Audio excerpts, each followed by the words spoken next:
দুঃখ, কষ্ট ও হতাশার সময় কি করতে হবে।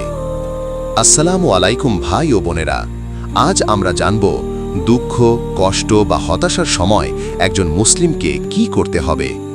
সবাই জীবনে কখনো না কখনো কষ্টের মুখোমুখি হয়, কিন্তু ইসলাম আমাদের শেখায় এই সময়গুলো কিভাবে আল্লাহর কাছে কাছাকাছি হয়ে মোকাবেলা করা যায়। কেন আমরা দুঃখ পাই? আল্লাহ আমাদের পরীক্ষা করেন।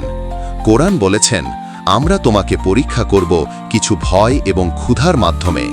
বাকারা 155। দুঃখ আমাদের ধৈর্য ও বিশ্বাস পরীক্ষা করার একটি সুযোগ। হতাশ হওয়ার বদলে ধৈর্য ধরে আল্লাহর প্রতি ভরসা রাখাই আমাদের পথ। কি করা উচিত? প্রথম, দোয়া করো। কষ্টের সময় আল্লাহর কাছে বলো, ইয়া আল্লাহ, তুমি আমার কষ্ট দূর করো এবং আমার হৃদয় শান্ত করো। দ্বিতীয়, সালাত, নামাজ এবং কোরআন তেলাওয়াত করো। নামাজের মাধ্যমে শান্তি আসে, কোরআন পড়লে মন দৃঢ় হয়। তৃতীয়, সাবর এবং ধৈর্য ধরো। দুঃখ দুর্দশা দীর্ঘমেয়াদে আমাদের জন্য কল্যাণ আনতে পারে। চতুর্থ, অন্যকে সাহায্য করো। অন্যকে সাহায্য করলে নিজের মনও শান্ত হয়। প্রিয় দোয়া ও আমল।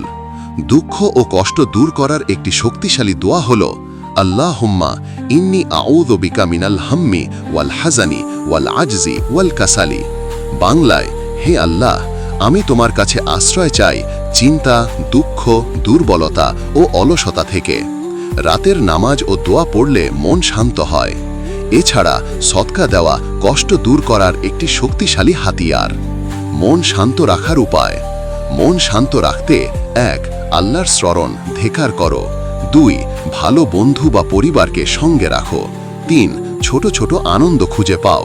এইগুলো মন শান্ত রাখার সহজ উপায়। ভাই ও বোনেরা, দুঃখ ও কষ্ট আমাদের জীবনের অংশ। ইসলাম আমাদের ধৈর্য, দোয়া, সালাত, সদকা এবং আল্লাহর উপর বিশ্বাস রাখার পথ দেখিয়েছে। মন শান্ত রাখুন, আল্লাহর কাছে আশ্রয় নিন। ভিডিওটি ভালো লাগলে শেয়ার করুন এবং সাবস্ক্রাইব করতে ভুলবেন না। দেখা হবে পরবর্তী ভিডিওতে। ধন্যবাদ।